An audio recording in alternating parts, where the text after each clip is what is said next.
Hello everyone, welcome back to another video. And as you know, this is my third video of today on 6th December 2024. And as you know, this is our new adventure story. So just imagine this, okay? Let's start without wasting our time. Have you ever thought about how challenging it is to stay silent in a loud room? Wow, loud room. But you know what is loud room? Okay, if you know about it.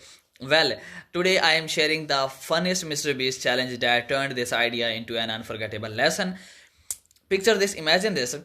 A room packed with friends, loud music blasting, and everyone trying to outdo each other with jokes and stories. But here is a twist.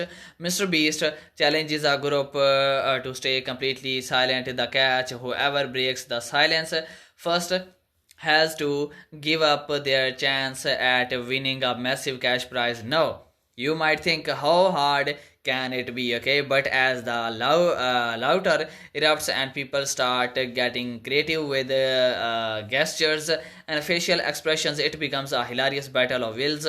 You see friends trying to hold back their giggles while others are pulling the silent faces to make them crack, okay? It's a chaos.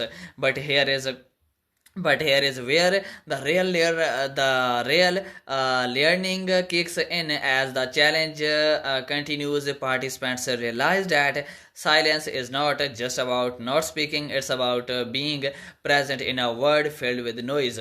It teaches us the value of listening, truly listening to those around us. In a society where everyone is shouting for attention, sometimes the most profound connections happen in moments of quiet reflection. So, what is the lesson here? Embrace the noise but also appreciate the silence. It reminds us that communication goes beyond words, okay? It's about understanding and connection. Next time you find yourself in a loud room, try staying silent, okay? For a moment you might discover something new, not just about others but about yourself too. And who knows, you might just win your own little challenge in life. Remember, sometimes the funniest moment come from unexpected places, like like staying silent in a room full of laughter. Bye for now. Subscribe for more, okay? Must write your thoughts in the comments below what you want in my future videos of 6th December and 7th December, okay? Bye for now.